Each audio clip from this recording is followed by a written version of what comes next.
Nick, in the thread originally that also led to this debate, you posted a tweet where you said, still unclear what actual security guarantees mesh security provides though. So can you maybe explain what you mean by that and what your concerns are? Yeah, let's get into that. So again, well, it actually might be helpful to actually have a description of like how mesh security works at a high level, just because I think a lot of people maybe haven't gone into the details. And to be fair, my understanding of it was based on the slides that were posted, and this was like late last year, and maybe it's evolved and designed. But as far as I understand, and I'll just do an explanation, I think maybe Sunny can actually like probably clarify because he would know it like much better than I do. But the high level of mesh security, as I understand, is you have, let's say there's the consumer chain, I guess, and the provider chain, and you can have assets like the token of the provider chain, basically I think deposited into a contract on the provider chain, and then an IBC message basically gets relayed saying, hey, this much stake was deposited into the contract, and so credit me with that much stake weight on the consumer chain. And then that basically they get to like delegate that stake to another, like a validator on the consumer chain. So I don't know, is that like, and then okay, now if something bad happens, like there's a slashable event or slashable offense that happens on the consumer chain, there has to also be like an IBC message relayed back to the provider chain, and then that smart contract needs to interpret that evidence and slash accordingly. Is that kind of like the right mental model, or is there anything else? Yeah, I think that's right. The one thing I'd add is you don't actually need an IBC message to relay the evidence back to the provider chain.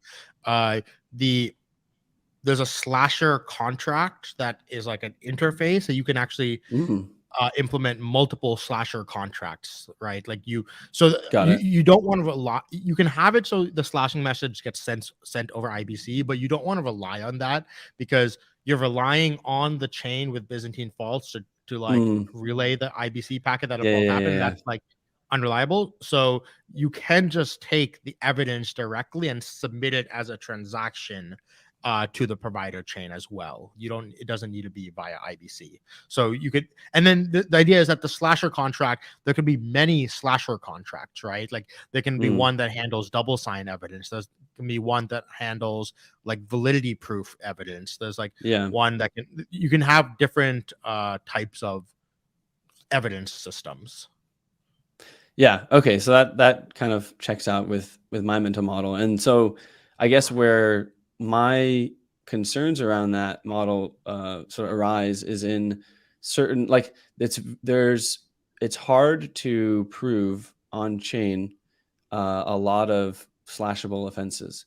And so like, and it kind of comes down to bridging as well. Like it all kind of boils down to the same core problems that people have been struggling with for a long time. But like the core example, and I think probably the most like I guess dangerous type of offense that would be very difficult to slash is basically if the validators on the consumer chain, like there was a validator that got delegated from the provider chain onto the consumer chain, and that validator, for example, mines an invalid block, or like let's say that like it's actually in this specific example, imagine a dishonest majority mines an invalid block, or adds a new invalid block to the chain. There's no way to prove to the contract on the provider chain that block is invalid. So because basically doing so requires them to have some kind of like either be running a full node and actually fully understand what's happening on the other chain, which is for a lot of reasons, like that's why, like that's a very expensive and just infeasible thing to do. And so without that, like that means that stake can get away with doing something really, really bad and then not face any consequences.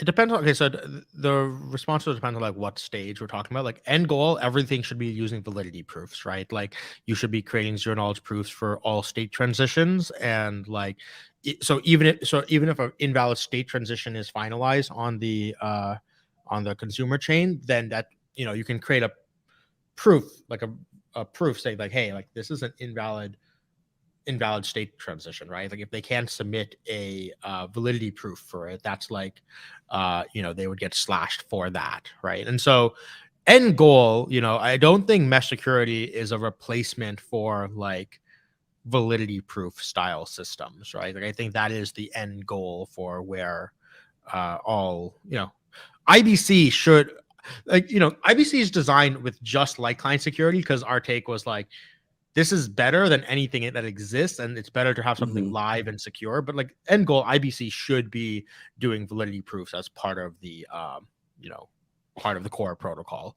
So that's like how that would work. But other, like, let's say we're not at the point yet where like, making validity proof, like, hopefully risk zero kind of style stuff like ends up taking off. But like for now, none of these Cosmos chains are using validity proofs or even like fraud proofs or anything like that right now, right? And so how do you deal with that now? It's like, you kind of have to rely on like social slashing until we have like better proof generation systems. But I think that's true for like roll up world as well right now.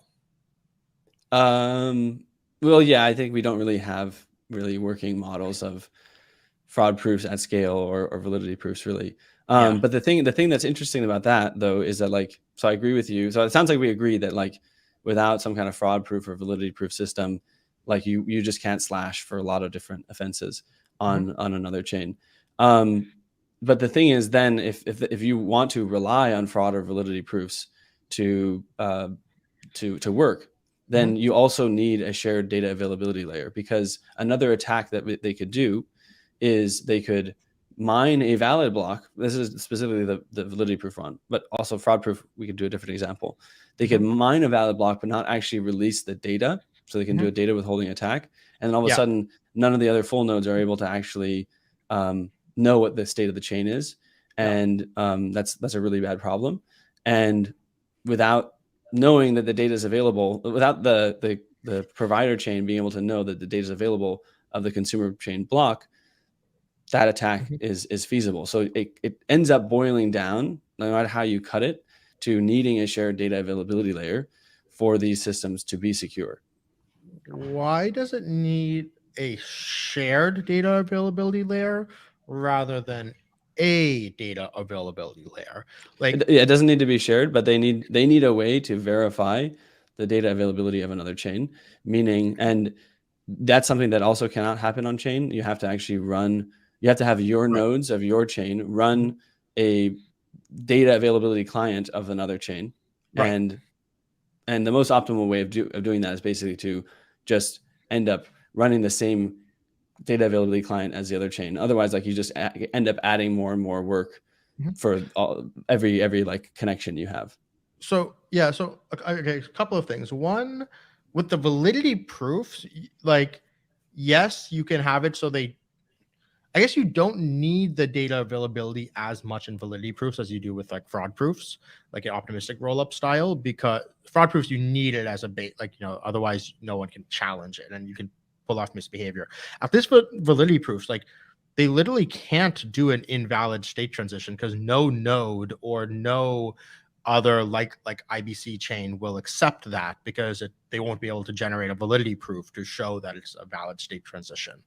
Right. So it actually, like with validity proofs, your threat model goes down massively. The worst they can do is like hurt the liveness of the chain rather than like break the state transition functions of the chain. The other take is like, so when it comes to like shared data availability, I agree that data availability is useful in like some edge cases where it's like, okay, my hot take is I think that most Cosmos chains have pretty good data availability already. It's called the consensus protocol. You have a few hundred validators. Tendermint kind of gives you high guarantees that at least 2/3 of them had the block data. And as long as one of N is honest, now you have data availability. And I think that's like pretty good guarantees. Now, if you want to improve it slightly, what you could do is I've been calling this mesh data availability, where instead of having to have everyone tap into one shared security, like a shared data availability layer, what actually I think will happen is every chain will have its own data availability system, but who are the light clients, who are the nodes, full nodes in this like data availability system, are the validators of all the IBC connected chain. So let's say, like, as an example, what I mean by this, right? So Juno validators are running a data availability like pool here, right? And if Osmosis is running a like IBC client to Juno, what it should be doing is all the Osmosis like nodes should be the light clients to Juno's data availability system. And because part of the thing here is that like my worry with like a shared data availability system is it will make it so a lot of people end up holding data that they don't care about. And it's like you know, you have let's say you have two chains that talk very heavily with each other, right? And they're living in like an isolated world, right? Let's say it's crypto.org and Chronos, right? Like they're just living in their own isolated world. It might, most chains don't actually need to interact with them and care about their data availability, right? So the idea with like mesh data availability is it's like, okay, whichever chains that want, if any chain feels that, hey, they have a huge counterparty risk to the data, like a data availability failure of another chain, they should just be able to opt into like making it part of their node to be running data availability like clients for that other chain. Yeah.